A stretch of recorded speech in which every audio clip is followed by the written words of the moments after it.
Muy buenas tardes, tengan todos nuestros seguidores, oidores, miradores y demás de nuestro canal de YouTube, La Comuna de la Palabra, que el día 1 de mayo, Día Internacional de la Lucha de los Trabajadores,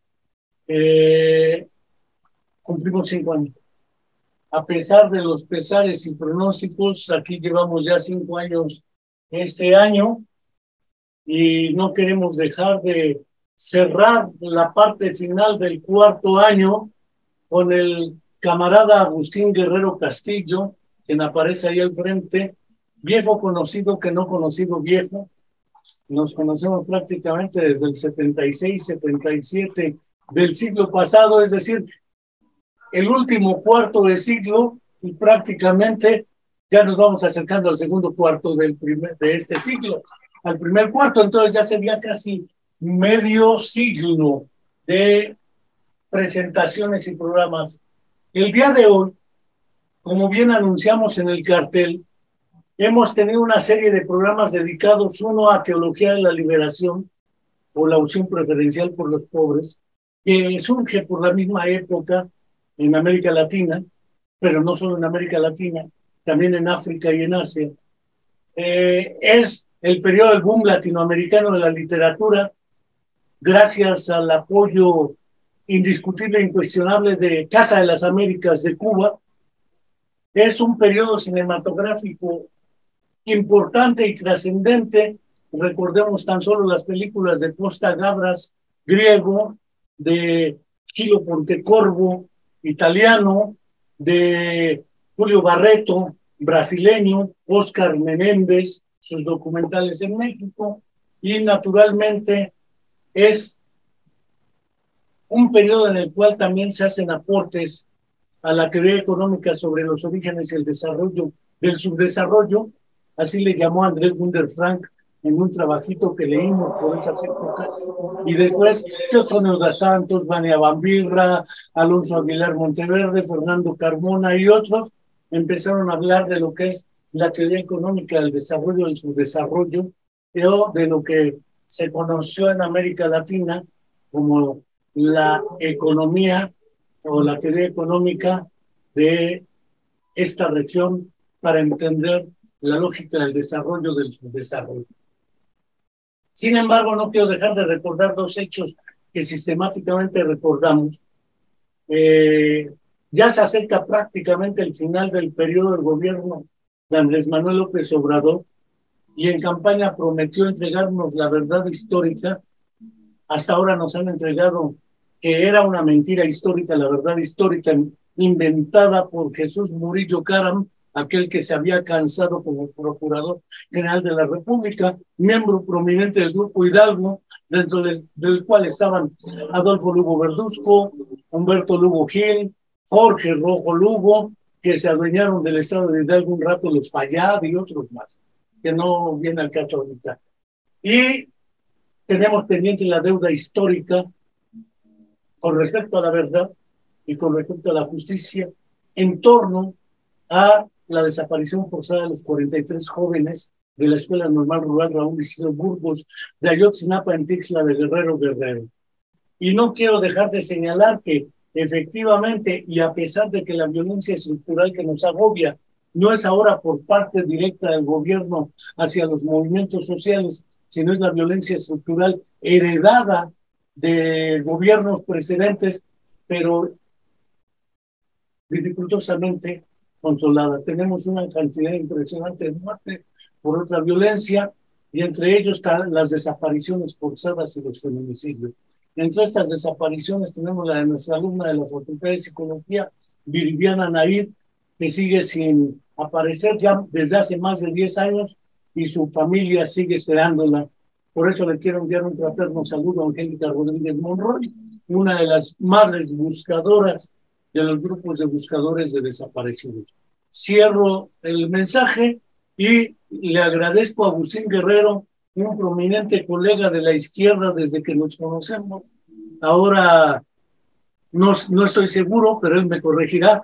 Creo que es quien preside al partido Morena en el estado de Puebla, y seguramente tendrá algunos comentarios, pero la teoría económica de la dependencia, que es algo que puede para algunos ya ser parte de una rémora o parte de la nostalgia, y probablemente me encuentre entre los nostálgicos, pero todavía me sigue atrayendo el modelo explicativo.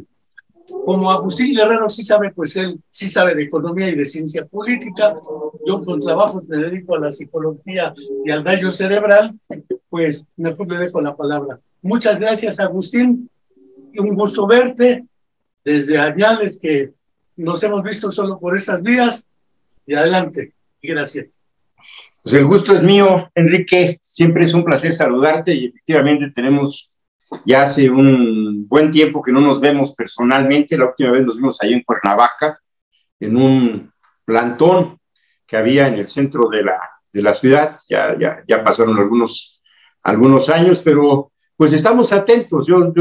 Soy un seguidor de los programas tuyos, de tu trayectoria, de tus aportaciones en el campo de la psicología, de tus constantes viajes hacia otros países donde has compartido tu experiencia y tus reflexiones. Y la verdad es que de la generación nuestra, aquella que hoy recordabas de 1975 en el CCH Sur, pues me da mucho gusto que tú seas de los compañeros que pueden ser un orgullo de esta generación, que fue una generación que nació inmediatamente después del movimiento del 68 y del 71, en un proyecto educativo muy atractivo de aquellos años, que era la escuela activa de los CCHs, un proyecto que inició el recientemente fallecido don Pablo González Casanova. A él le debemos esa idea de la universidad de masas, de extender el nivel de bachillerato más allá de la Escuela Nacional Preparatoria a este modelo, que era muy distinto a lo que eran las prepas, ¿no? Con una participación mucho más interactiva entre el profesorado, que además era un profesorado, tú recordarás, pues salidito de los movimientos. Una buena parte de nuestros maestros o venían de los movimientos populares de México, particularmente del 68 y del 71, pero también tuvimos una buena cantidad de maestros que venían del exilio de los países que en esos años, en los 70s, pues atravesaron situaciones muy difíciles por las dictaduras militares que se presentaron en Chile, en Argentina, en Uruguay, en Perú, en Brasil, ¿no? Entonces tuvimos una buena cantidad de este tipo de profesores también, sobre todo allá a nivel de la universidad, pero no estuvo exento el CCH. Yo recuerdo, y tú también seguramente recordarás, una obra de teatro en la que participamos, que se llamaba así, CCH Sistema Activo, ¿te acordarás? ¿Usted qué opina? Que así yo lo es. hizo Enrique Bravo García, ¿te acordarás? Enrique Bravo, así exactamente. Y en ese tiempo también nos tocó vivir una experiencia de una nueva realidad en México, que por un lado era esta idea de una universidad de masas que se impulsaba en diversos frentes, en Guerrero particularmente, en Puebla y en la Universidad Nacional así es, con esta idea de don Pablo González Casanova, pero en este contexto aparece un fenómeno del cual no se ha podido superar desde entonces, que es el tema de los rechazados, el tema de hacer una educación selectiva, de empezar a cerrar puertas al deseo de los jóvenes de estudiar, ¿no? Y nos tocó en 1976 ese movimiento, en el cual nosotros de manera muy solidaria participamos con los muchachos de esa época y ahora seguramente compañeros de nuestras edades, sesentones, que andamos pues todavía con la bandera de la insurrección y de las causas populares caminando por el mundo, y nosotros fuimos esa generación que por primera vez movilizó al CCH Sur. Te acordarás que fuimos a la coordinación, ahí junto a la rectoría, a la coordinación de los CCHs, que vaciamos la escuela, que nos fuimos... Sí, que la dirigía Fernando Pérez Correa. Que era el coordinador, Fernando Pérez Corretea, ¿no? y que nos fuimos los 4 turnos, porque en esa época el CCH tenía 4 turnos, ahora tienen 2, ya se ha vuelto también un modelo muy distinto, pero en aquel tiempo eran 4 turnos y éramos 100,000 estudiantes en general por los 5 planteles, y en el caso del sur, pues una cantidad cercana a los 17, 18,000 alumnos, y prácticamente vaciamos la escuela para irnos todos a defender el derecho de los estudiantes a ingresar de manera directa a el nivel de bachillerato. Fue una lucha que afortunadamente tuvimos algunos buenos resultados, algunos compañeros que tomaron clases entre los grupos en los que de manera formal se llevaban adelante las clases ahí en el CH Sur. Como oyentes se les reconoció esa permanencia y se les incorporó, no a todos, pero sí a un número importante de compañeros, ¿no? Y yo creo que esa fue nuestra primera lucha de a de veras, Enrique, y además ganadora, porque sí logramos que se reconociera el derecho a la educación de una buena parte de esos jóvenes, ¿no? Y nos encontramos con causas muy nobles como la educación, y de ahí hasta acá, entonces, aunque hemos estado en diversos frentes de todos estos años, mira, yo soy de los que piensa que el partido, en esa noción marxista que es el agrupamiento de personas, de ciudadanos, de actores políticos, de actores sociales, para buscar una transformación con un sentido social muy definido. El partido es eso. El partido no es los colores, el nombre de una institución. Esa es solamente la manera como se presenta coyunturalmente. Pero las causas vienen de más atrás y van más lejos y nos cruzan, ¿no? Entonces, aunque no correspondamos de pronto a estar en la misma agrupación, el solo hecho de compartir las causas de justicia, de democracia, contra la desigualdad, por un mundo mejor, nos hace ser miembros del mismo partido, porque todos los esfuerzos que se hacen desde diferentes trincheras, todos van en el mismo sentido, o sea, van en el mismo cauce de una sociedad mejor, de una sociedad sin clases, de una sociedad sin clases y sin Estado, que es a lo que aspiramos teóricamente desde el marxismo. Y bueno, tenemos también que hacer el esfuerzo para entender que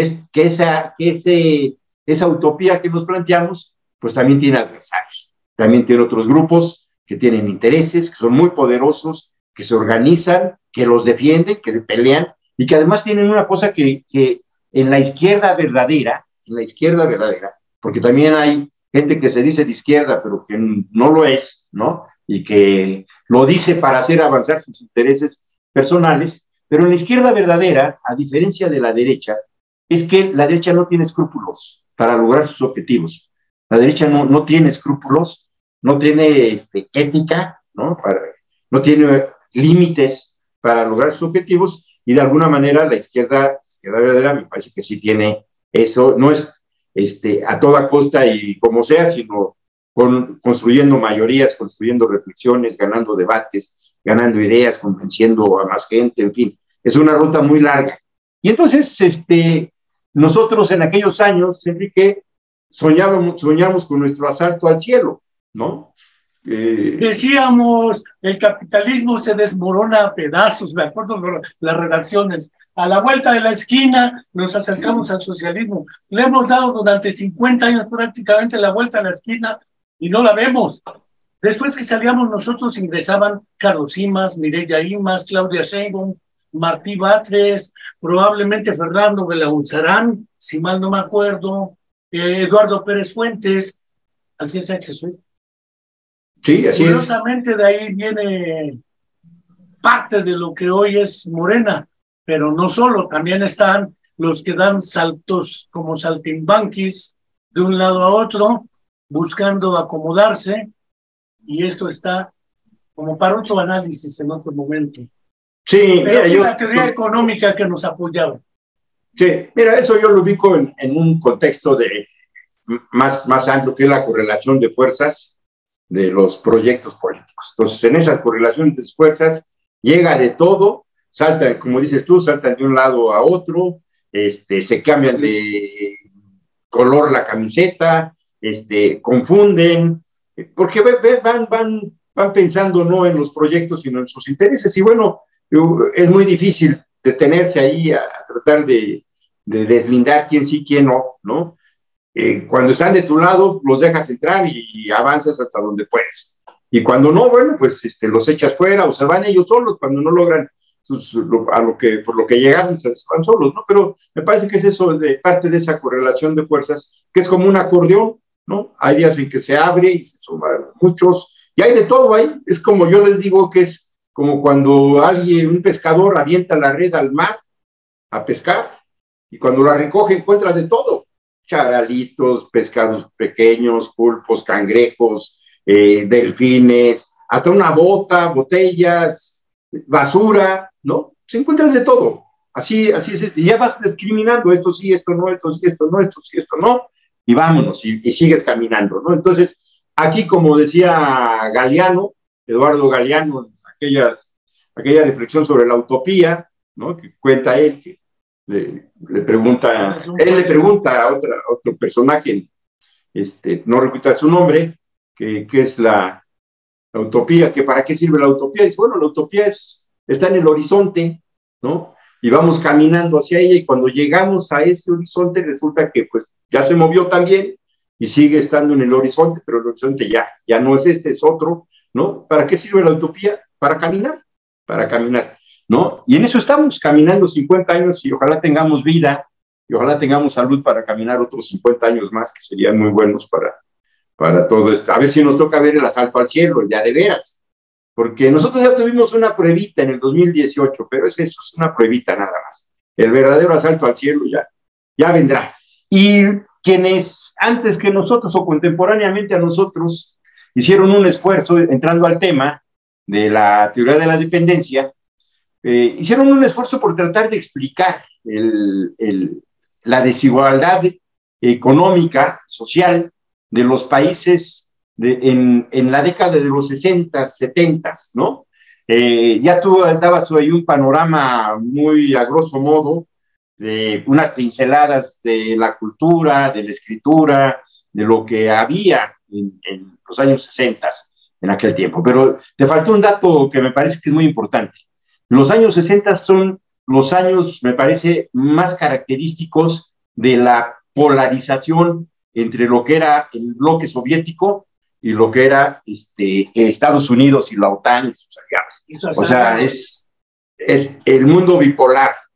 Era un mundo bipolar donde te colocabas de un lado, te colocabas de otro, te colocaban, ¿no? Y en ese universo, que era muy determinante también, ¿no? Porque se jugaban los intereses, pero en la cancha del primer mundo, o sea, en primera división, entre lo que era el proyecto soviético, los años 60, creo que lo encabezaba Leonid Brezhnev todavía, ¿no? Todavía estaba Brezhnev.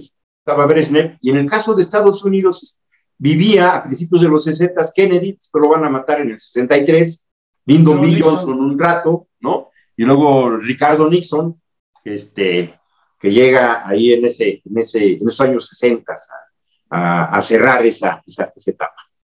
Y América Latina y África y Asia, como tú bien lo mencionas, pues estaban fuera de la historia, fuera del proceso histórico.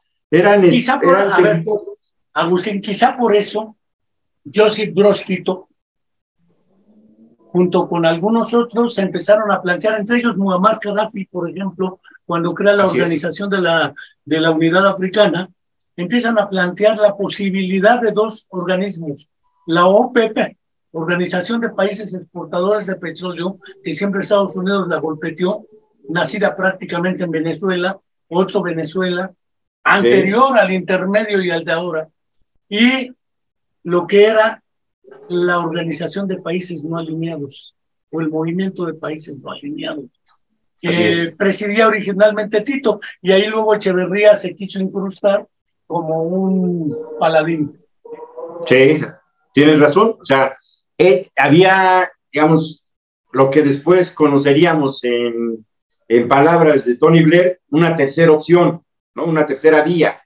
Sí había un mundo bipolar dominante, hegemónico, ¿no? Y luego había esfuerzos como este que comentas de de Joseph Broz Tito, que pues, era la pedacera, ¿no?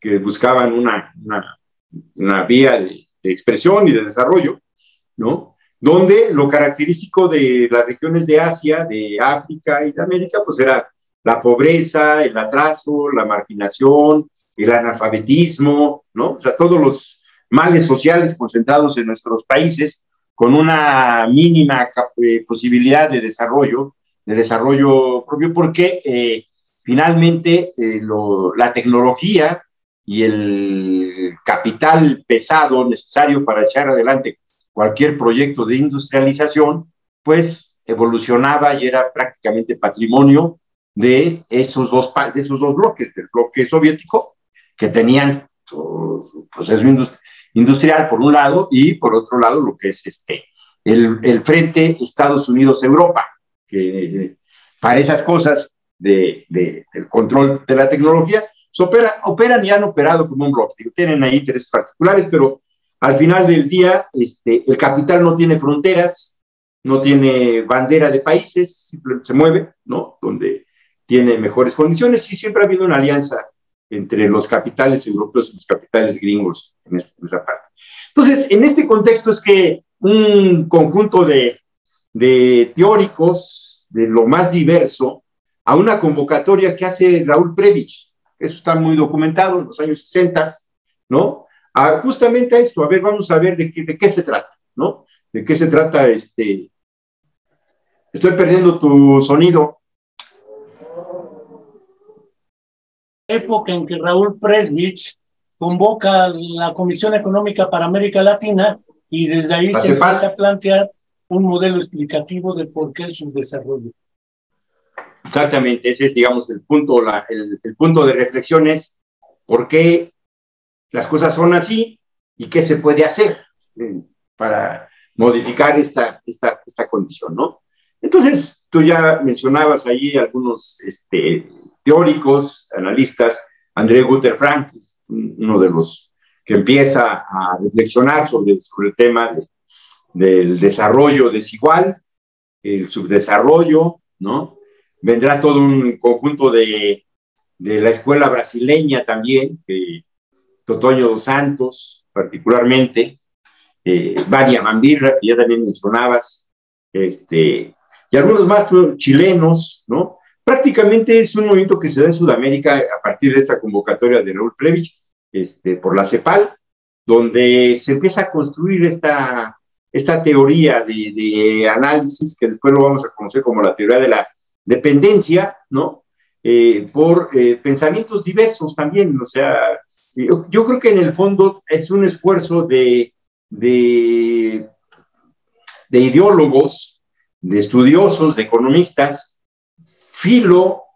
marxistas, con una gran empatía con el marxismo, ¿no? Que hacen un esfuerzo por tratar de explicar por qué se da este tipo de desarrollo en los países de América Latina y de África con relación al centro. Entonces, pues se genera una teoría que es un poco, me recuerda a aquella teoría de Ptolomeo, ¿no? Heliocéntrica, que colocas por primera vez al Sol en el centro del universo y todo lo demás gira alrededor de él, ¿no? Y se requiere de los satélites y del centro para que el sistema viva. Un poco de manera así muy, muy sucinta sería el que tiene los países industrializados en el centro, ¿no? Y todos los demás países en la periferia, pero que los dos son parte del mismo sistema. Se necesitan, ¿no? Para explicar el sistema. Ahora, se necesitan y no, porque en realidad lo que tú tienes es una dominancia por parte de los países industrializados, Estados Unidos y lo que va haciendo la reconstrucción de Europa, porque en los años 60 Europa está saliendo de la crisis en la que quedó sumida después de 2 guerras mundiales, ¿no? Entonces no es la misma Europa aquella esa de los años 60, donde Alemania, Inglaterra, o sea, quedaron destrozadas, ¿no? Fueron dos, Francia, ¿no? Pero particularmente las ciudades industriales de Inglaterra, ¿no? Quedaron prácticamente destrozadas con la guerra, y Alemania igual. Francia un poco menos, ¿no? Digo, fue toda la invasión ahí, pero me parece que es distinto. Y países como España, que en los años 60 era tan subdesarrollado como los de acá, ¿no? O sea, era otro país latinoamericano allá metido en la península, pero... No te va a ver el rey porque se va a enojar.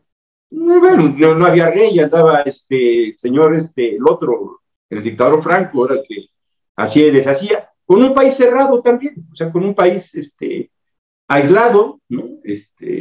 Porque sus aliados perdieron la guerra, y apestaban.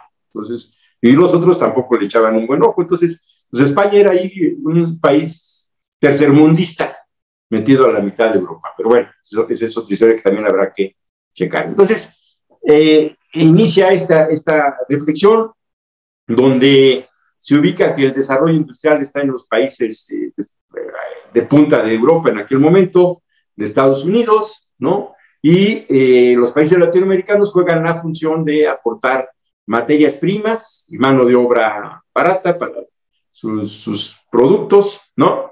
Y que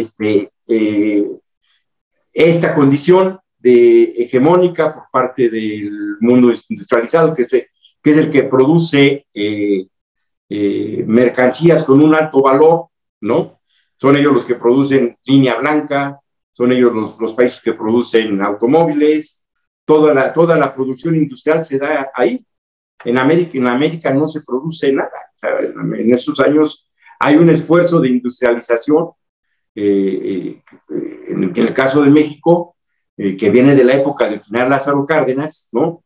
Pero todavía muy incipiente ese proceso que va a ser fuerte justamente en los años 60, ¿no? Pero digamos, en este modelo de la teoría de la dependencia es básicamente tratar de explicar por qué el desarrollo de nuestros países corresponde a un control de los procesos productivos y del capital, pues, por parte de los países de mayor desarrollo industrial, ¿no? Entonces, el antídoto a eso, lo que siguieron nuestros países fue buscar desencadenar un proceso de industrialización, ¿no? Particularmente de línea blanca y de industria ligera, lo que se conoce como la industria ligera. La industria ligera son todos aquellos productos que son resultado de la elaboración, de la combinación entre medios de capital pesado, digamos, esto que le llaman las fábricas para producir máquinas para producir máquinas, y la industria ligera pues, sería el resultado de esa interacción con esas máquinas, ¿no? Entonces, la industria ligera básicamente es lo que conocemos como línea blanca, artículos electrodomésticos, radios, televisiones. En México se llegó a producir esto en los años 60. Había televisiones de marca nacional, una que se llamaba Admiral, que era mexicana, había línea blanca. Se llegaron a construir incluso automóviles de manufactura y de diseño mexicano, Mave, ¿no? Mave era mexicano. Aquellos automóviles que eran los Rambler, los Pacer, unos autos muy feos, pero eran que eran espaciales según ellos. Sí, tenían un diseño espacial, diseño de ovni, pero ya eran mexicanos, o sea, había algún esfuerzo y también ese proceso de industrialización estuvo acompañado pues con un nivel de calidad de vida mejor para los obreros, para la clase media. Es cuando se forma la clase media en México, particularmente en los años 50 y 60, va acompañado del proceso de industrialización, ¿no? Que te diría que el problema que van a ubicar los teóricos de la teoría de la dependencia, de por qué ese proceso de industrialización no logró prosperar y generar una planta productiva más robusta, más sólida, y que truena, pues básicamente ya a principios de los 80s, ya son 2 décadas de desarrollo estabilizado, de lo que en México conocimos como el desarrollo estabilizador, que es este proceso de industrialización de los 60s y los 70s, va a tocar fin en el momento en el cual la tasa de interés, la crisis financiera de los 80s, explota las deudas de los países latinoamericanos. Por una razón que nunca nos lo explican al principio. O sea, dices, bueno, echan a andar un proceso de industrialización. ¿Con quién? ¿Con qué recurso? ¿Dónde están los fondos para echar a andar ese proceso de industrialización? ¿No? Cuando el proceso Fondo Monetario Internacional. Para eso está la banca. O sea, todo ese proceso se financió con crédito. Por eso cuando viene el aumento de las tasas de interés en los 80, porque no hay manera de poder cubrir eso. Muchos países entran en la crisis. Hay varios que se declaran en moratoria. Yo recuerdo que en México había opiniones de nosotros, de la gente de izquierda en aquel tiempo, que le planteábamos al presidente, que era en los 80 ya era Miguel de la Madrid, que declarara moratoria, porque no había con qué pagar esos préstamos que fueron los que fondearon esa etapa del desarrollo estabilizador. Yo creo que en general es un esfuerzo teórico muy importante de estos personajes, de Toño dos Santos, de Vania Vampira, todos que tú has comentado, para explicar esa etapa del desarrollo, y de alguna manera es una experiencia que fue positiva para los países de América Latina. O sea, a nosotros nos tocó ya la colita de esa etapa, pero efectivamente no se compara la calidad de vida que se tenía en ese tiempo, en general en la ciudad mexicana, con lo que vivimos después, ya en las épocas del neoliberalismo, que es una cosa totalmente distinta, ¿no? Quizá valga la pena adicionar un comentario que, según mi opinión, viene al caso. En ese grupo originario de la CEPAL, Raúl Preswitz, se encontraba Fernando Enríquez Cardoso, brasileño también. Así que después fue presidente de Brasil, y que además fue uno de los representantes más conspicuos del modelo neoliberal. Pero no solo ello, al mismo tiempo, los representantes más poderosos del modelo de teoría económica de la dependencia, Gamal Abdel Malik, Samir Amin, estaban participando en las luchas de los movimientos de liberación nacional en los países árabes. Y en Chile estaban participando muy cercanos al MIR. Y en Brasil a los movimientos como Acción Libertadora Nacional. Y en Uruguay estaban muy cercanos a los Tupamaros. Y veamos lo que era el grupo de la revista Estrategia en México: Alonso Aguilar, Fernando Carmona, Rufino Perdomo, María Guerra, etcétera. Blanca Guerra, perdón. No, María Guerra. María Guerra, sí es cierto. María Guerra. Salvador. Daba clases ahí en el CCH Sur. CCH Salvador, que también daba clases en el CCH Sur y que había estudiado muy bien el movimiento de la industria automotriz, porque Morelos fue a partir de ahí el modelito a través del cordón industrial del Valle de Cuernavaca, un modelo. Pero no tengo duda que también la idea de la teoría económica de la dependencia alimentó mucho lo que fue Cuadernos del Tercer Mundo, que dirigió Neiva Moreira, Medio Oriente Informa, que dirigían Gamal Abdel Malik, Samir Amin, y una serie de revistas que, además de analizar, darle desde dentro, se criticaban los modelos dentristas, que me acuerdo, hay que entrar al PRI para tomar el poder y luego liquidar al PRI. Me acuerdo de esos viejos debates, si desde dentro o desde fuera. Lo que teníamos claro es que el modelo económico de teoría de la dependencia alimentó mucho el proyecto de los movimientos de liberación nacional en Centro y Sudamérica y en Oriente Medio, y lo que fue el movimiento de países no alineados, y lo que fue el movimiento de la Organización de la Unidad Africana, la OPEP, etcétera. Después el modelo de la CEPAL se vino abajo y quedó la teoría económica de la dependencia, que partía de una premisa que sigue siendo, según mi opinión, indiscutible. El desarrollo de los países industrializados del grupo de los 7, 12, 20, lo que queramos, es incomprensible o inexplicable sin el saqueo y la subordinación del resto de los países. Es decir, no puede hablarse de la lógica de países desarrollados y subdesarrollados si no entendemos que ese desarrollo obedece precisamente al saqueo y la condición de su desarrollo económico que le quedó a las otras naciones, porque en cuanto se rompa ese modelo, el desarrollo se viene. Además estaba por esa época la pugna espacial que iba ganando la Unión Soviética, con los primeros Soyuz, con Yuri Gagarin, Valentina Tereshkova, la perra laica, etcétera. Y por el otro lado la militar, que también la industria bélico y la industria militar es la que ha sacado de ciertas crisis al capitalismo y sus crisis recurrentes. Entonces creo que más allá de los modelos de desarrollo en la industria de bajo perfil, las armadoras, en síntesis, es un desarrollo casi tercerizado. Es economía más de servicios y de armar automóviles, que México se volvió uno de los primeros productores de automóviles, aunque no eran mexicanos, ¿sí? O de la industria blanca que señalabas, la industria electrónica, etcétera. Que ello no permitió resolver, porque además generó todo el movimiento sindicalista independiente de los 70s, que fue muy poderoso en toda América Latina.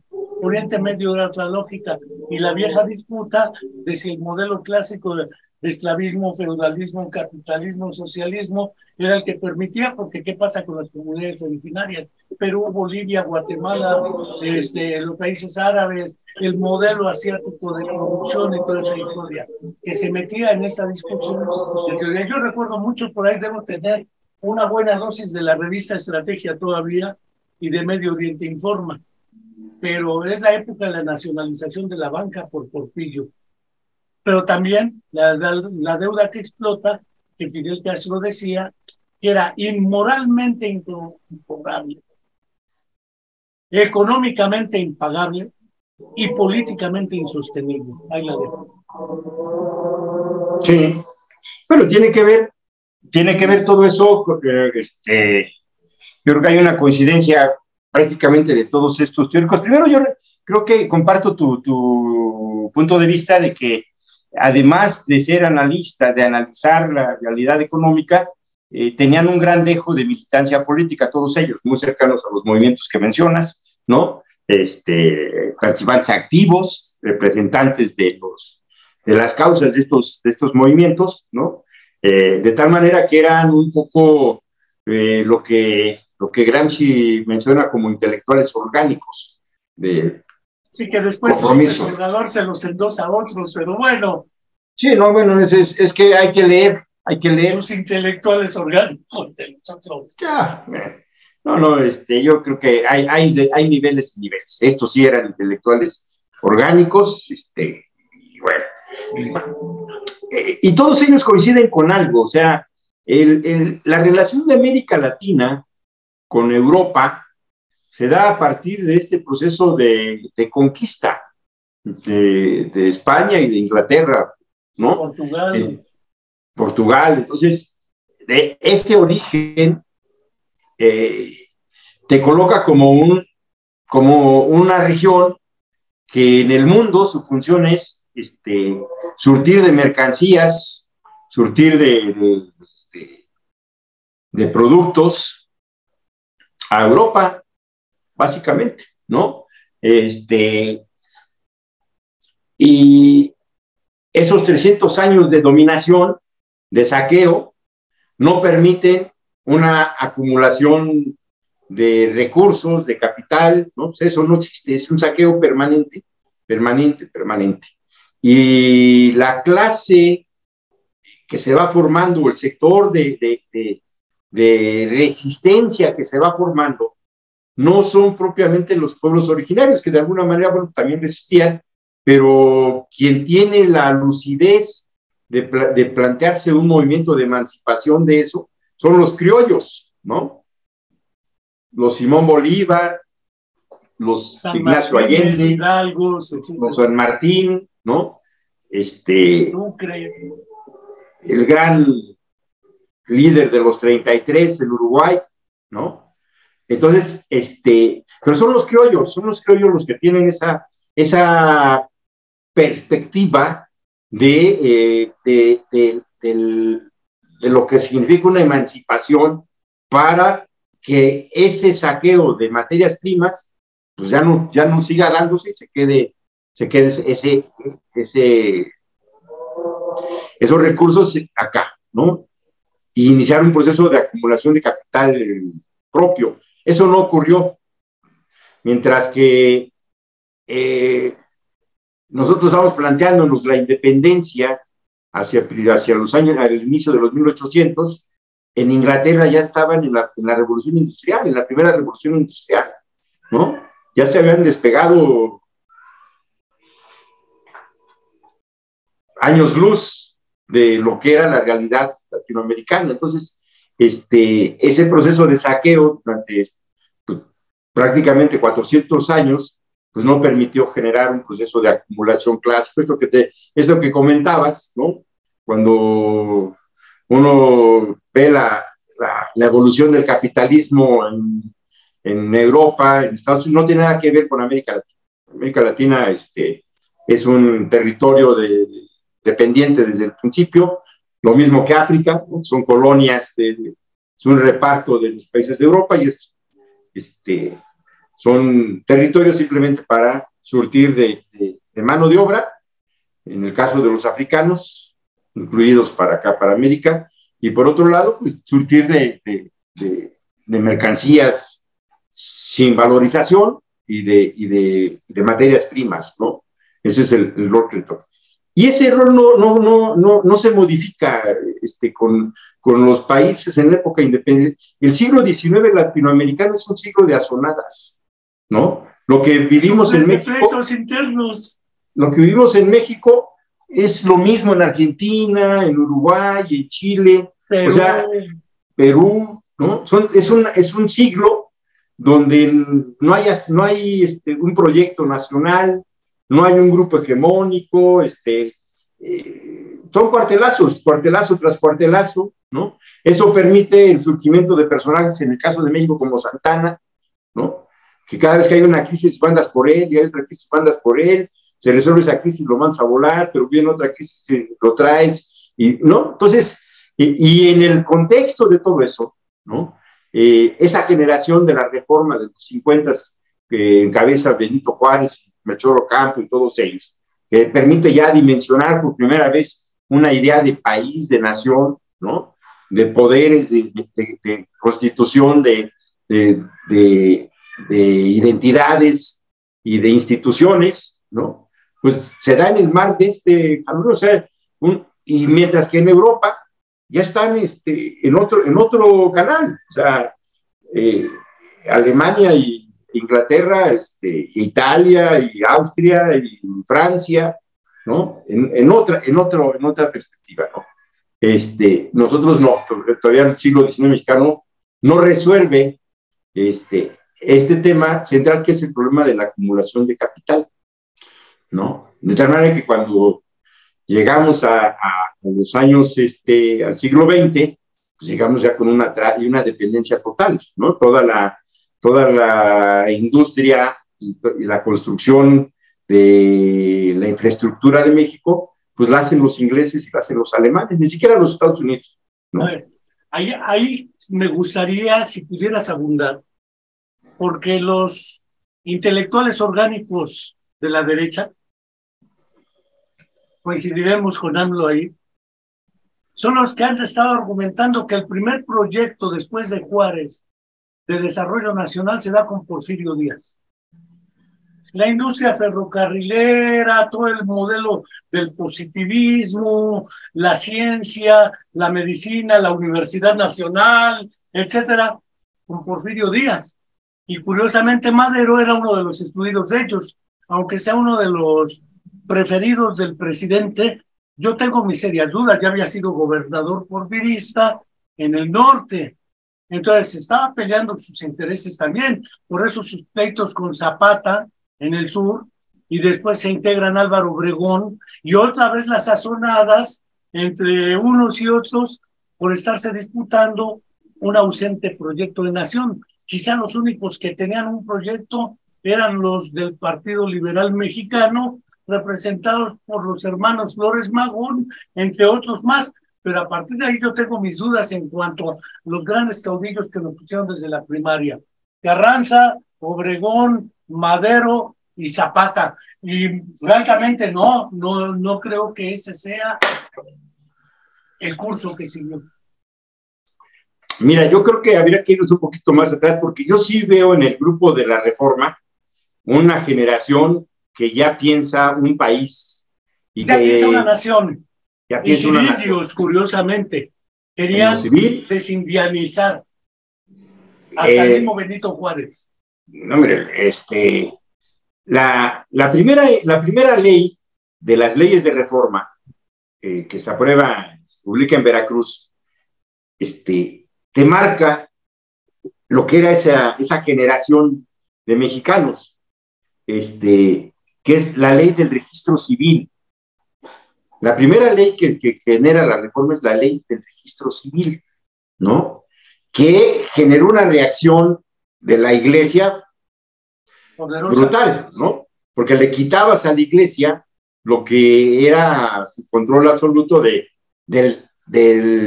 registro, ¿no? Del bautismo, o sea, del registro a través del bautismo de la población. O sea, ¿cómo puedes tú pensar como un gobierno de un estado sin saber cuántos son, ni dónde están, ni cuántas mujeres, ni cuántos, o sea, no tener un registro de tu población, ¿no? Parecía un absurdo, pero existió. Entonces, cuando viene la ley de registro civil, que tiene ese primer propósito, y las anécdotas cuentan que la primera persona con su acta de registro en el país es la hija de Benito Juárez, ¿no? La hija mayor de Benito Juárez es la primera persona que se tiene un acta de nacimiento en México, ¿no?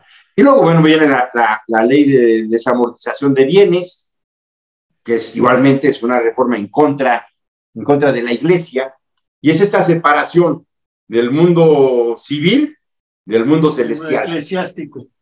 Eso es un salto gigantesco, porque es también, si te vas más atrás, pues es parte también de la historia de nuestros pueblos prehispánicos, ¿no?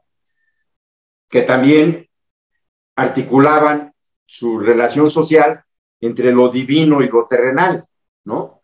Donde el mandatario era lo mismo el chamán y viceversa, ¿no? Eso con Benito Juárez viene a separarse, pero no es solamente con relación a la iglesia española, sino con toda una tradición cultural desde tiempos inmemoriales de los pueblos que habitaron, por lo menos lo que es nuestro territorio ahora y seguramente otros pueblos.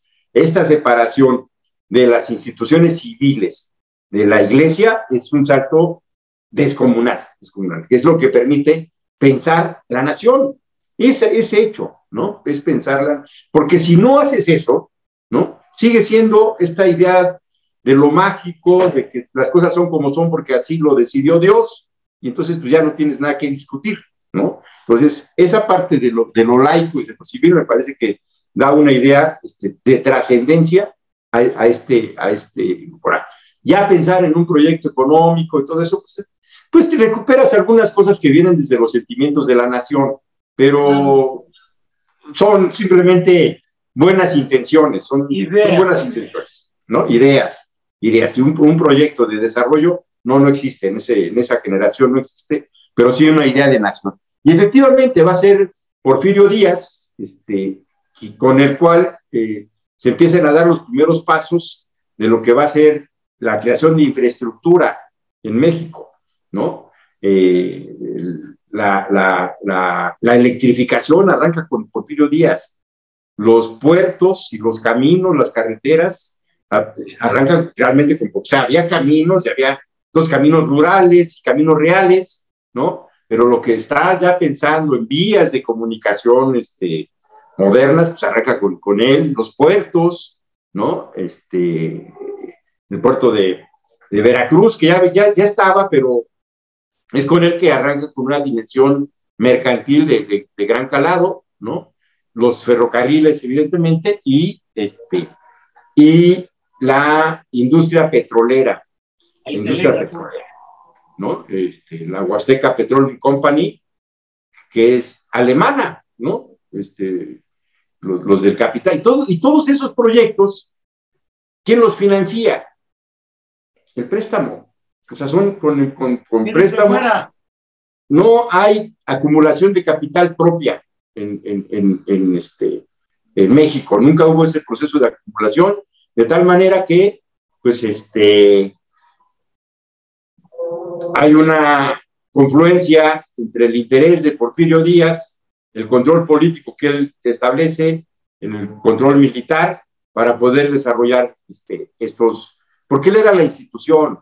O sea, que tiene también que ver con otro perfil. Yo no sé si en otros países haya eso, puede ser que sí, pero México es un país de caudillos. México es un país de caudillos. Y hasta ahora. Hasta ahora. Hay instituciones y todo, bueno, lo ves con nuestro gobierno actual.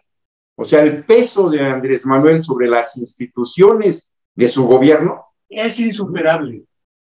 Digo, no le envidias nada a Porfirio Díaz. No le envidias nada. O sea, yo creo que Porfirio Díaz ha de decir, no, o sea, este salió mejor que yo, ¿no? Pero tiene que ver con una cultura. O sea, nosotros somos un país que se articula a partir de caudillos pequeños, medianos, grandes, y el gran caudillo, ¿no? El Tlatoani. Cuando el PRI hace de los caudillos de 6 años su manera de reproducción política y de control político, no le está quitando un gramo de poder a ese Tlatoani. Lo que le estás diciendo son 6 años y punto, no hay más. Pero esos 6 años es todopoderoso, ¿no? Entonces, cuando tú tienes personajes de este tipo que controlan un país, entonces las inversiones pueden fluir, porque hay alguien que es responsable de la gobernabilidad. Y Porfirio Díaz tuvo gobernabilidad con todo y sus 30 añitos, ¿no? Y tenía métodos para tener esa gobernabilidad. Entonces, ahora, ¿qué es el asunto ahí? Que todo lo que se llega a generar en términos de industrialización y de creación de infraestructura, pues es prestado. O sea, es de aquellos, ¿no? De los alemanes, de los ingleses fundamentalmente, porque los gringos llegan tarde. Ya más los gringos sabemos con ellos, pero llegan, ¿no? Bueno, van a llegar en el siglo XX, y cuando se convierten en la primera potencia mundial, ya no hay nada que contraponerles, ¿no? Pero ese México y la historia de América Latina no es muy distinta a la de México, pues son territorios que, mientras los países, lo que vamos a conocer como los países centrales, están en otra ruta, ¿no? de desarrollo tecnológico, de desarrollo industrial, pues nosotros acá compartimos ese escenario de una nula acumulación de capital propio, ¿no? Y modelos políticos muy dependientes de la decisión de los países centrales, ¿no? Y a eso le metes el Banco Mundial después, el Fondo Monetario Internacional, pues la cosa se te vuelve muy, muy, muy difícil, ¿no? Entonces, las pocas ventanas de oportunidad, yo veo, por ejemplo, la otra ventana fue la que tuvo Lázaro Cárdenas, que le da otro jalón a esta idea de la nación, ¿no? Es lo que hace Juan Domingo Perón en Argentina, Getúlio Vargas en Brasil, que eran las economías de tipo A, te acordarás también, en el análisis de los teóricos de la dependencia, Argentina, Brasil y México. Sí, y lo que tiene el general Cárdenas, al general Cárdenas, el PRI le debe, y este país, que era enteramente priista, le debe el régimen que viene de 1936 hasta 1988, el régimen político del nacionalismo revolucionario, es idea, diseño de Lázaro Cárdenas. Tanto que no proyectó a Francisco J. Mújica, proyectó a No Manuel Ávila cabía, Camacho. no cabía en el modelo. No cabía, el No, no único cabía en el modelo modelo. era el desarrollismo con Ávila Camacho, que es el que cambia de PRM a PRI, y después Así con es, Alemán, así que es. es, y de posguerra, porque las guerras a México le ayudaron, querámoslo o no. Estados Unidos mandó producción, dejó entrar migrantes, órale, vengan a ayudarnos, bla, bla, bla, pero fue coyuntural. Bueno, son los efectos de la Segunda Guerra Mundial. O sea, cuando hablamos de que del periodo del 35, 36 al 88, que es cuando hace crisis el modelo del general Cárdenas, ese régimen político es el que crea el sistema de partidos, ¿no? Con él nace el PAN, con él nace el PAN, en contra de ellos, pero con ellos. Aunque antes había nacido el Partido Comunista Mexicano. Esos no, porque esos andaban pensando en. Es como eran dependientes del PECUS. No, nacen en el 13. Y en esa Nacen época en el 19. Con Plotino Rodacanati, con esta gente que viene de Europa otra vez, de Grecia y la India, Sí. Abenzanáth, Roy, y de verdad que esa idea del Partido Comunista ya estaba desde antes, el Partido Popular Socialista con Vicente Lombardo Toledano. No, ese es producto de Lázaro Cárdenas. Claro. Es producto del PPS, es producto de Lázaro Cárdenas, cuando Lombardo Toledano pierde la Secretaría General de la CTM. Que le ganan. Pierde el debate con Caso, aunque él lo gana ideológicamente, políticamente sí, le ganan con la autonomía universitaria y la libertad de cátedra para evitar la educación socialista, las paradojas de la vida. Así es, ¿no? Y con Cárdenas lo que hace, fíjate que es muy interesante, porque ahora es al revés, ¿no? Pero Cárdenas lo que hace es, en una reforma fundamental de lo que era el Partido Nacional Revolucionario, ahora el PP, el otro nombre del PRI. Era el PRM. El PRM. Partido de la Revolución Mexicana. Partido de la Revolución Mexicana, que excluye a los militares en activo de la vida política, ¿no? Entre ellos Francisco J. Mújica. Esa es una decisión de Cárdenas. Claro. Esa es una decisión de Cárdenas, exactamente. A ver, ustedes ya no son parte del partido, ¿no? Se van fuera y les da un premio de consolación que es el PAN, el Partido Auténtico, que también es una idea de Cárdenas, pero para los militares que ya no están en activo, los militares en retiro, ¿no? Sí. Entonces va generando, sí, el PAN, ¿no? Y todo ese diseño de las elecciones organizadas desde el gobierno por el secretario de Gobernación viene de Cárdenas, de Lázaro, ¿no? Y es creador de instituciones también. Es el último PRI es obra de Cárdenas. Así es. Eso no lo ha dicho tu presidente. Así es. Bueno, es que él era miembro de ese PRI. Sus razones tendrá, ¿eh? Sus razones tendrá. Él ya fue miembro de ese PRI. Ese PRI, y además él mismo viene de ese PRI en Tabasco. Claro. Los Canaval y esa historia vieja. Sí, eso está ahí. Eso no lo niega él tampoco. Tampoco lo presume, pero no lo niega. No, pero, claro. No tiene por qué presumirlo. No tiene por qué presumir eso, pero tampoco lo niega, ¿no? Entonces, es justamente en este marco de ese nacionalismo revolucionario como modelo político hegemónico, son las décadas donde el PRI no se movía nada en este país sin el permiso del PRI. Ideólogos fuertes, Ramírez y Ramírez, el que fue secretario de Gobernación, el periódico El Día, que tenía muy buen nivel, su semanario ilustrado, todo eso era buen perfil, ideólogos fuertes, que ya no tienen. Sí. Es que justificaban un régimen fuerte, o sea, eran sus intelectuales orgánicos, ¿no? Claro. Y que elaboraban una justificación. El intelectual orgánico, entre otras cosas, tiene que justificar la razón de ser del régimen para todos, para los que están y para los que te jodes. Es más, el que te jode tiene que pensar como piensa el que está arriba, ¿no? Entonces, ¿qué es lo que va a hacer en el neoliberalismo? La generación de Aguilar Camín, de los Krause, todos ellos, pues son los ideólogos que van a justificar las bondades del neoliberalismo, ¿no?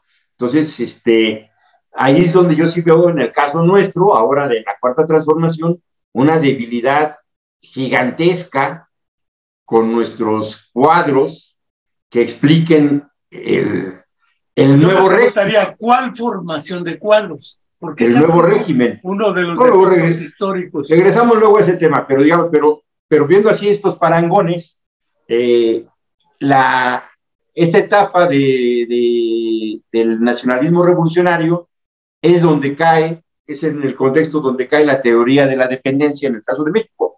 Son esos años, la parte final de este nacionalismo revolucionario, con un régimen político muy estable, con mucho control, con una ideología ya muy dominante, ¿no? Y con una clase media en ascenso, creciendo, con sectores medios. Es todo el proceso de urbanización de México. Es el tránsito entre un país rural, que todavía fue hasta los años 50, el último censo donde la población mexicana era mayoría la población rural, es 1950. Ya el censo de 1960, por una pelo de rana, la mayoría de la población ya empieza a vivir en ciudades en los años 60, y eso te cambia también toda la visión de una nación. Entonces, a partir de que la sociedad se vuelve una sociedad urbana, también la dinámica y la problemática es distinta. También es el surgimiento de los medios masivos de comunicación. Ya en los años 60 la televisión es el principal instrumento de control ideológico, a partir de un personaje que tú admirabas mucho, que se llamaba Jacobo Zabludovsky, ¿no? No, era curiosamente el Tigre Azcárraga. Que tenía la radio y la televisión. Tenía la radio y la televisión, ¿no? Entonces, hay un control férreo ideológico, y la oposición pues, es una oposición marginal, testimonial, valiente, sin duda, valiente, ¿no? Preparada ideológicamente muy sólida, muy robusta, ¿no? Pero el control que tenía el régimen de la sociedad no dejaba canales, la verdad es que no dejaba nada, ¿no? Entonces nuestras luchas eran, pues, nuestros luchadores eran muy valientes, muy aguerridos, con mucha formación, pero marginales, ¿no?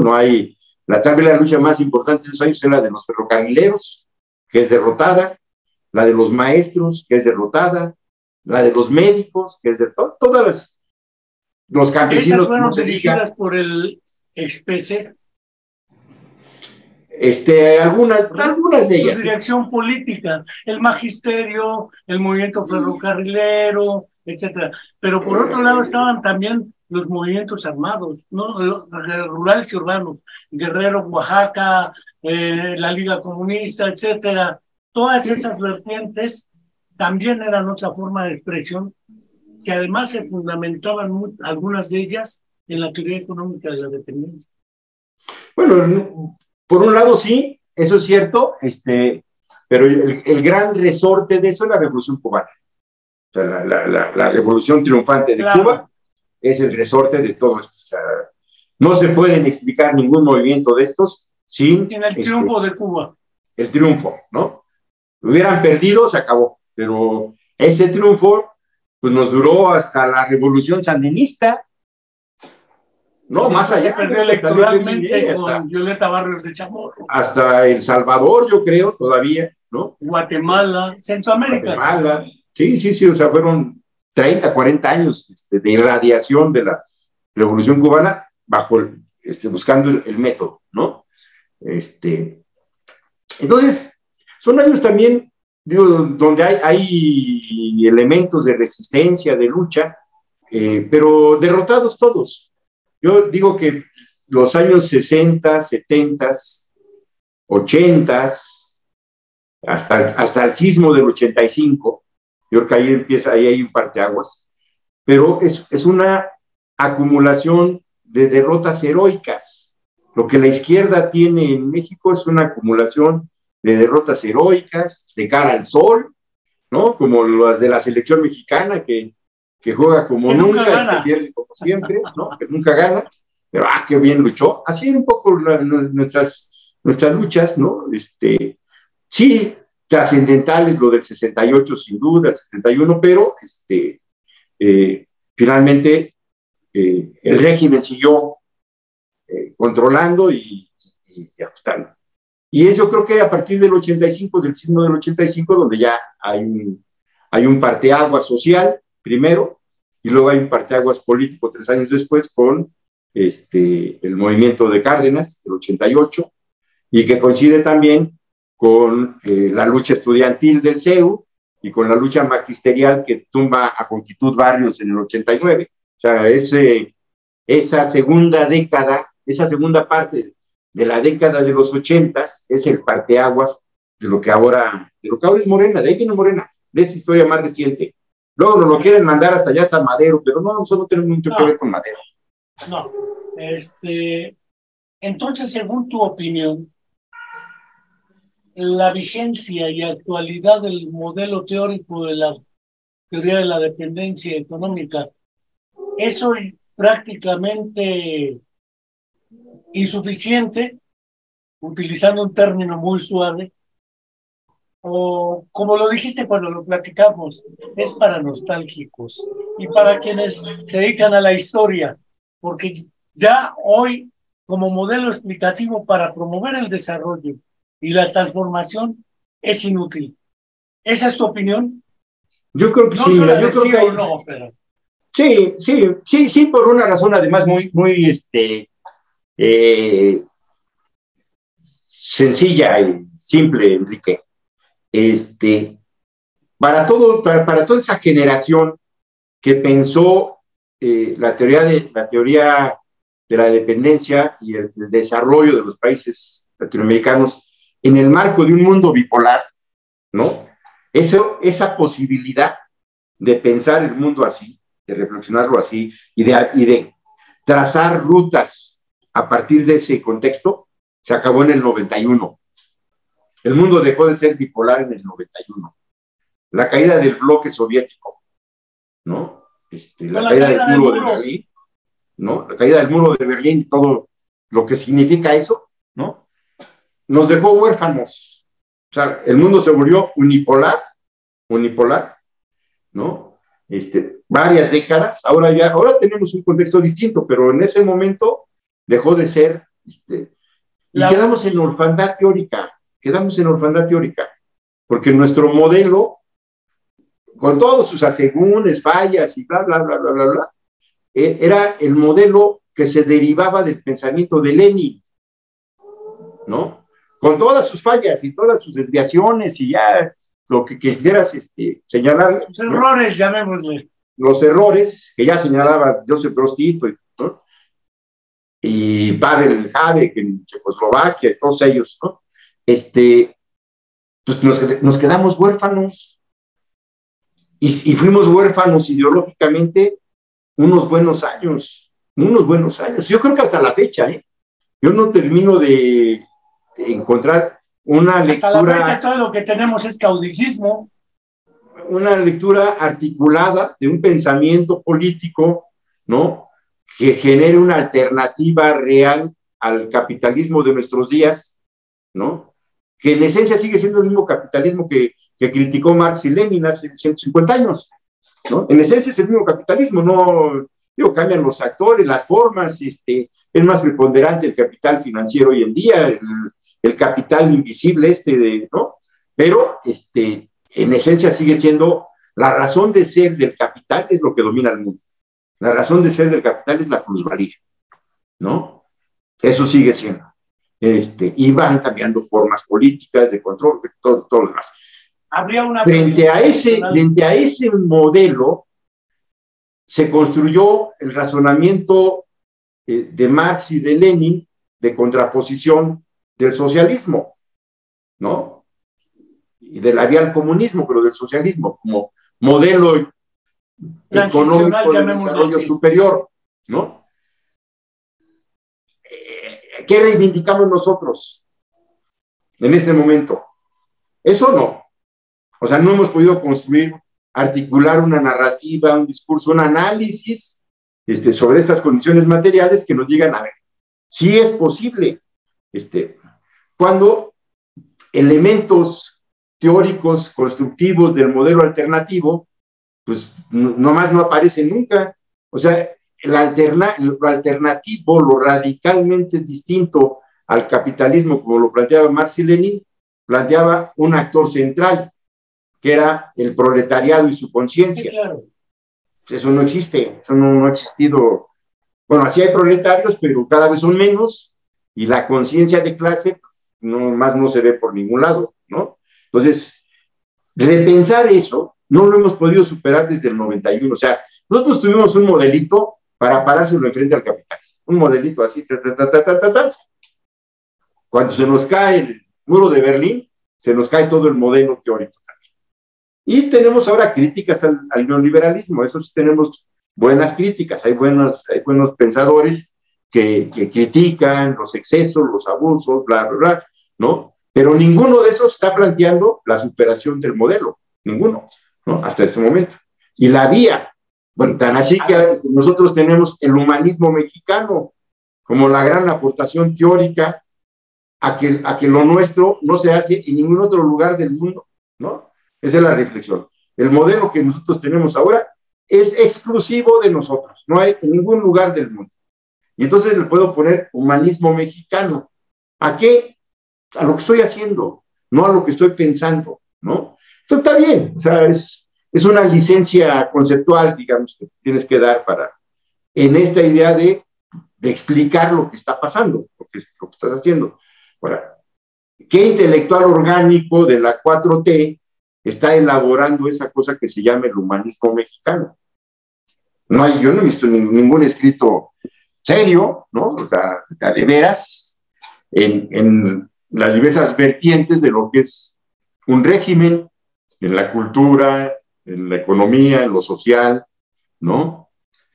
En los derechos, en los valores, no lo hay, ¿no? Pero en fin, entonces,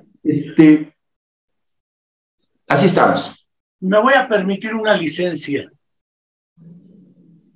La transición del capitalismo al comunismo, planteado así, estaba andamiada por el socialismo.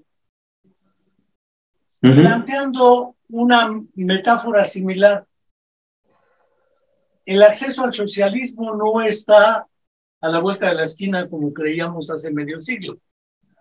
Se requiere un andamio como el que ahora se plantea desde la 4T y Morena para pasar del capitalismo al socialismo.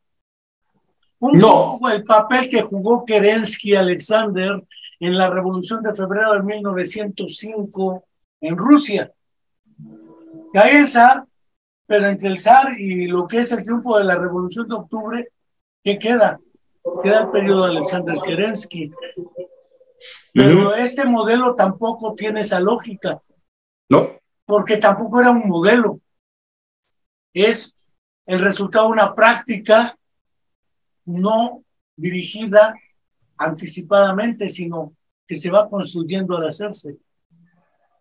Se necesitará un andamio, es decir, el socialismo sigue siendo el horizonte. Por lo menos en Morena o en ciertos sectores que venimos de ese planteamiento histórico.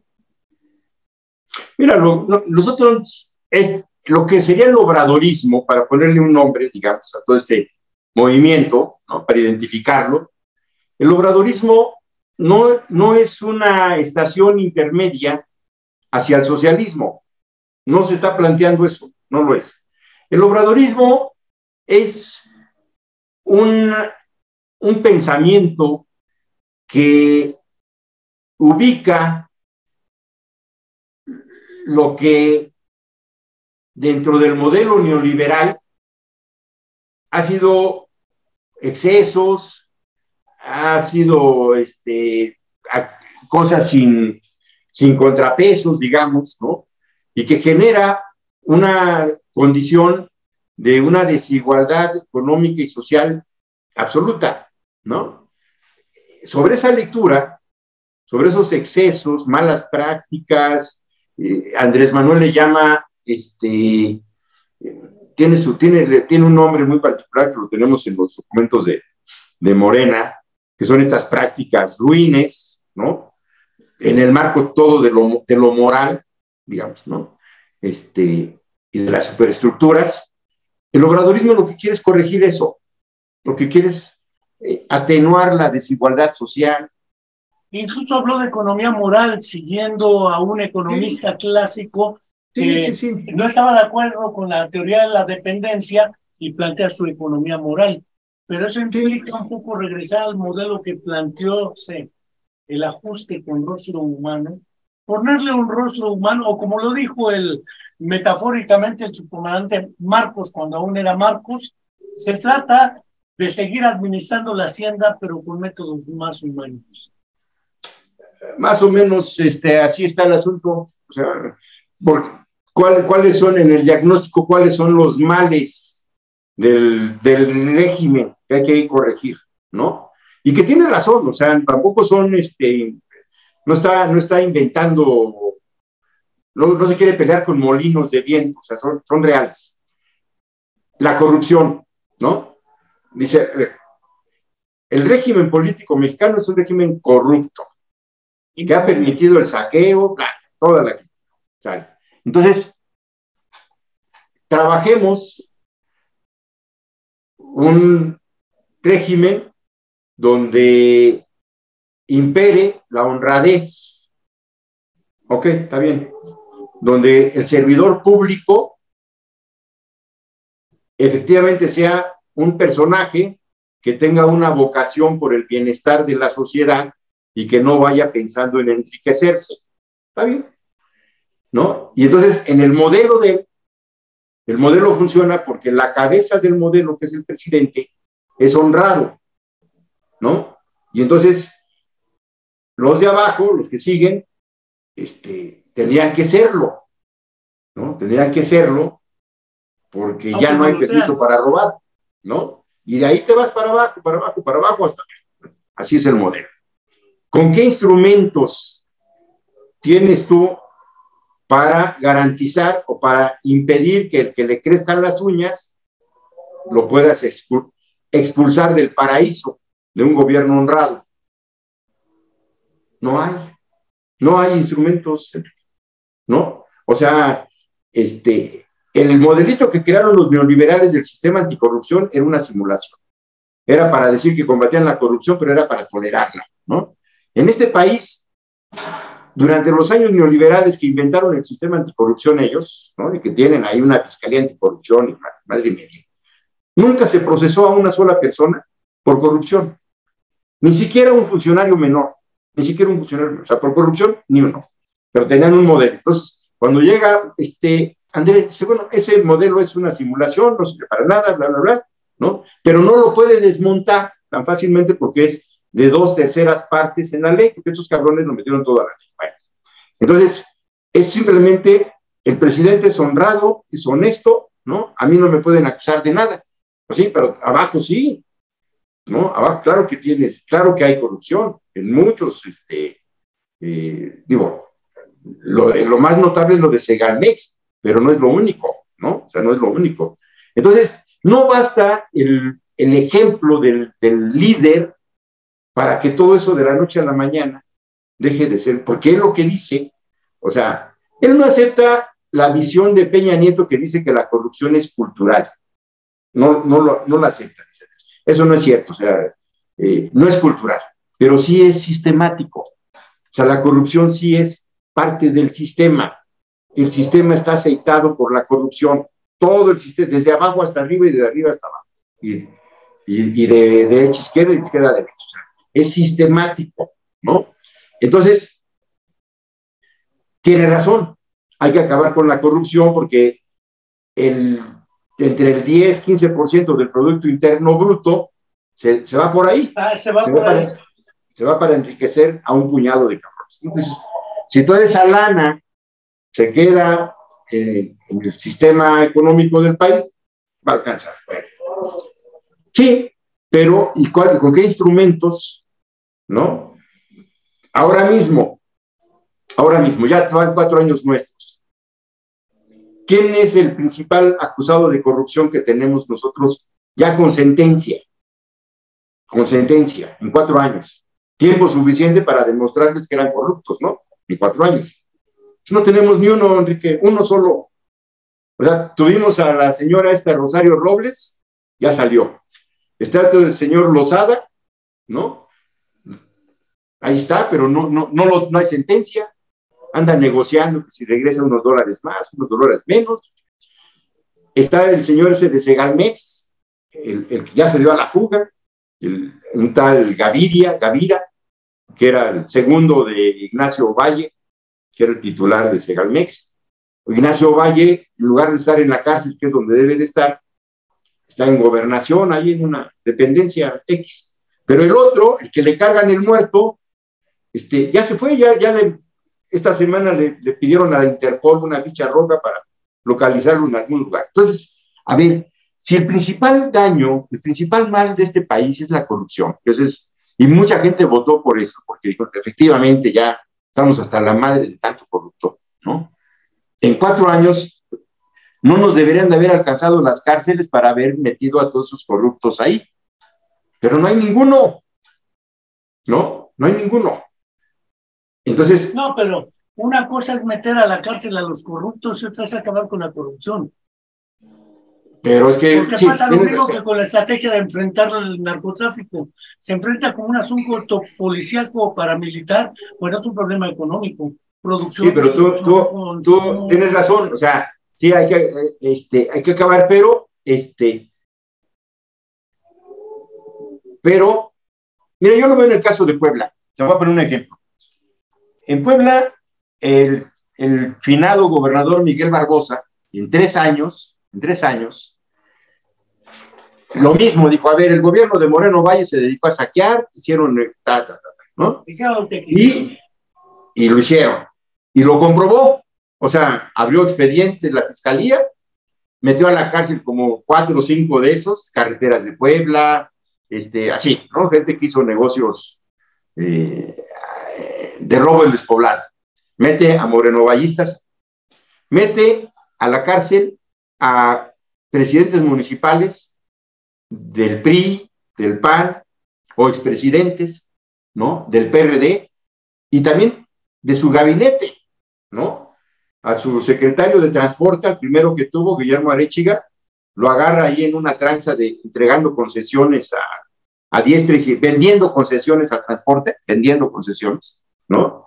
Sin licitación, sin nada, vendiéndolas, ¿no? Lo agarran, tambo, ¿no? A la cárcel. Entonces, de su propio gabinete, ¿no? Bueno, tiene 2 secretarios, metió también al del trabajo igual, está en la cárcel. Entonces, pero eso no lo ves en otros lados, Enrique, ¿no? No ves ni siquiera justicia para atrás, pero justicia en el presente. Entonces, si no tienes eso, ¿quién te cree que estás combatiendo la corrupción? Es muy difícil, aunque no haya, ¿no? Al final del día tienes que poner ahí, a ver, era un corrupto, por eso votamos, ¿no? Sale. Bueno. Entonces, en nuestro modelo económico, o en nuestro proyecto político, más que modelo, en nuestro proyecto político, ubicamos la corrupción como el mal mayor del modelo. Entonces dice Andrés, si nosotros... Ya el problema no es económico, como era antes, como lo planteábamos. Sí, si nosotros quitamos la corrupción, la cosa va a funcionar. Entonces, primera. Segunda, hay que acabar con el derroche. El dinero, que es dinero sagrado, que es dinero del pueblo, se tiene que ejercer con honradez y con eficiencia. Y ya, si no es mucho pedir, también con transparencia, ¿no? Pero con que se gaste bien gastado, ¿no? Bien gastado. Ya estamos del otro lado. ¿Eso qué significa? Pues acabar con el derroche de comprar cosas innecesarias que no le sirven al país, camionetota, lo que veíamos, ¿no? Avionzotes, ¿y eso para qué sirve? Para nada, ¿no? O sea, al país para nada. Entonces, acabar con los privilegios del grupo gobernante, que incluye a los de los órganos autónomos y a los de los tres poderes, ¿no? Toda esa nata que va, pues, ¿qué te diré? De los directores generales para arriba, ¿no?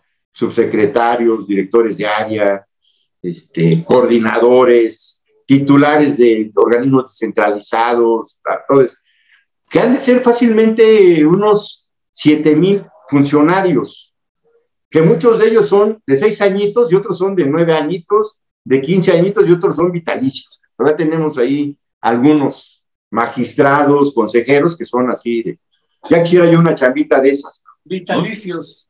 Vitalicios. Bueno, entonces, esa nata, además de que tiene salarios muy altos, ¿no? Tienen muchos privilegios. Prácticamente ellos pueden ahorrarse todo su salario mensual y viven bien, viven mejor que tú y que yo y que todos. Nada más de las puras, de los puros privilegios, que les pagan comidas, que les pagan transporte, que les pagan gasolina, que tienen chofer, que tienen 20 cabrones para cargarles 10 portafolios, ¿no? Y luego encima de eso, además, les cobran su noche a esos, ¿no? Entonces, ¿qué se plantea? Bueno, acabar con esos privilegios y que el servicio público sea lo que decía José María Morelos y Pavón y Benito Juárez, la justa medianía. A ver, vámonos a la justa medianía. ¿Eres servidor público? Pues así así es el encargo del servidor público, ¿no?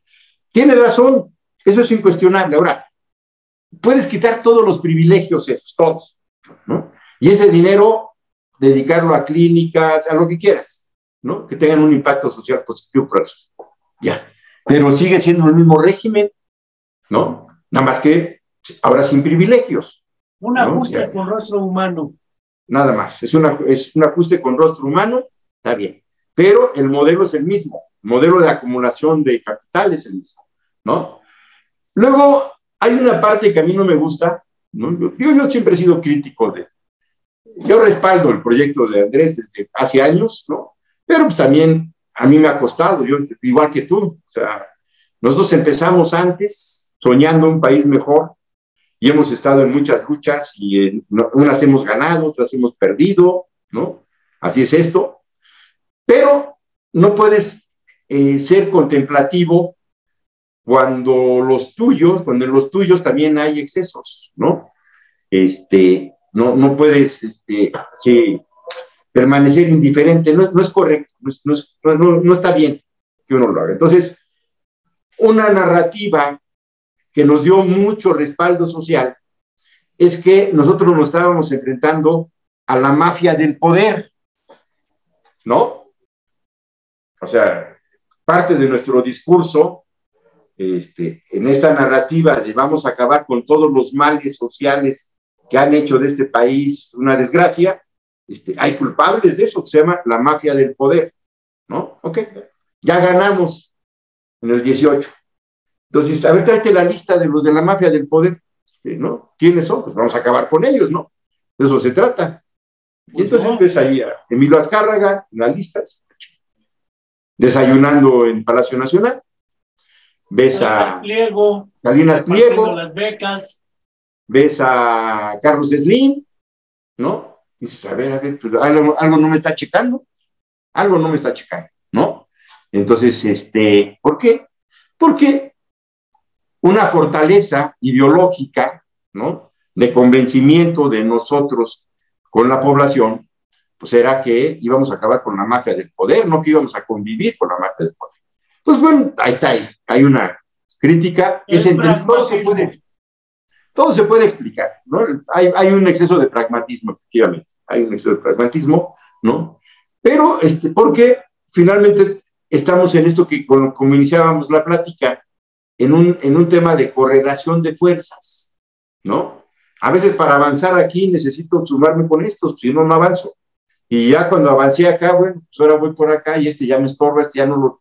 Es un asunto también de talento político. Y si algo tiene Andrés Manuel es talento político, eso sí. Eso sin duda. Eso no hay en este país nadie que tenga más talento político que él, ¿no?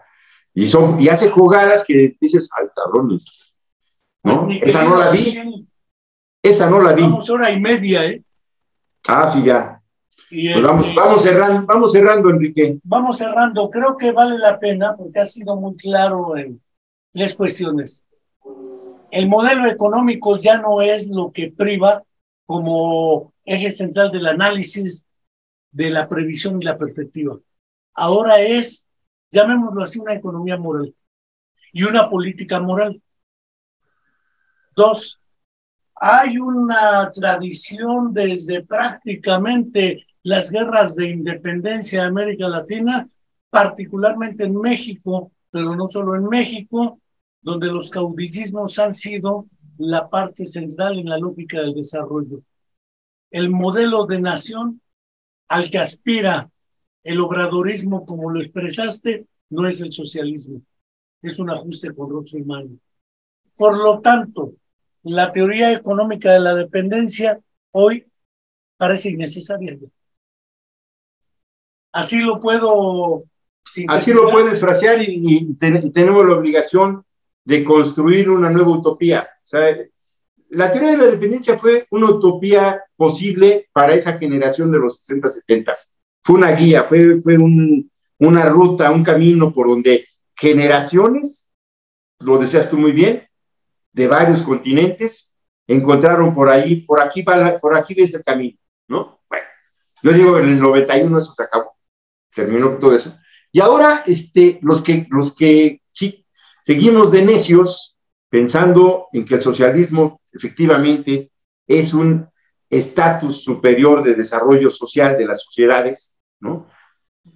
Tenemos la obligación, el compromiso de aportar desde nuestro espacio, que ahorita es un espacio de reformas, no de transformaciones. Este es un espacio de reformas para quitarle los dientes al neoliberalismo, sus excesos, en fin, para temperar la desigualdad, para temperar la injusticia, ¿no? Sí, también. Pero eso no es, entonces, el socialismo. Entonces, nosotros tenemos la obligación de, pues, seguir aportando cositas para que en algún momento ese colectivo que es el pueblo y sus pensadores, porque no hay pensador sin pueblo, o sea, no tienen eso, no existe, ¿no? Puedan en algún momento reencontrar el caminito, el hilo, sobre esta realidad social que tenemos, ¿no? Que es muy distinta a la de los años 60 y 70. Tienes actores nuevos como los chinos, ahora es una potencia, no lo era en los 60, ¿no? Eran un montón, siempre han sido un montón, pero potencia ahora, realmente. Potencia económica. Sí, sí, es la gran fábrica del mundo. Y también los gringos están aprendiendo a vivir ahora con ellos, ¿no? Les cuesta trabajo, y les cuesta trabajo, ¿no? Y nosotros también, todos estamos ahí. La India ahí viene, ¿no? Es otro actor, con una industria de punta en muchos temas, toda la emergencia de los países de Asia, de Corea y compañía, que no existían en los 60, ¿no? Entonces, países, por ejemplo, y que tienen que ver incluso con esa reflexión del modelo de la teoría de la dependencia, porque en los 60 Corea y compañía eran de un nivel de desarrollo igual o menos que México, que Argentina, que Brasil. Y los ves ahora, o sea, son una potencia económica fundamental, ¿no? ¿Cómo lo hicieron? ¿Cómo lo hicieron? ¿No? En un contexto también, bueno, habrá que revisarlo ahí, esas particularidades, pero yo creo que cerrando en esa reflexión que tú haces, nosotros tenemos todavía esa deuda, ese compromiso de seguir elaborando, seguir aportando lo que podamos a reencontrar el camino al socialismo. Yo creo que yo sí creo que hay que ir para allá, y el obradorismo pues es una estación de paso, nada más, no, que quien igual y se regresa, y igual y nos ayuda a caminar hacia allá, ¿no? Pero pues eso ya sería también tarea de otras generaciones. Estimado Agustín, creo que además nosotros somos como había un conceptejo de antaño que era el de la vieja guardia, que era muy soviético por lo demás, pero vienen nuevas guardias. Yo todavía soy optimista de que se encontrará una alternativa para efectivamente transformar radicalmente, digo de raíz, no radicalmente, porque el problema no solamente lo consigo como moral, es indudablemente económico-político, pero no es suficientemente económico-político, y eso ya lo vimos también en los análisis críticos del triunfo de la URSS. ¿Sí? Así Ahora es. Venezuela, la misma Nicaragua, Lula en Brasil que vuelve a ganar, en Perú que le dan golpe de Estado a Pedro Castillo, tuvo menos habilidad que AMLO para ganarse al ejército y a los congresos, pero es parte de la historia. Yo no quiero dejar de agradecerte tu tiempo, tu participación y esta charla que nos ha llevado a nuevas reflexiones sobre un viejo problema que no hemos podido resolver. Y si como vieja guardia esto les dejamos a los jóvenes, no tenemos autoridad moral para decirles, lo hago por tu bien, para que no te equivoques. Pues equivócate también, nosotros lo hemos hecho mucho tiempo.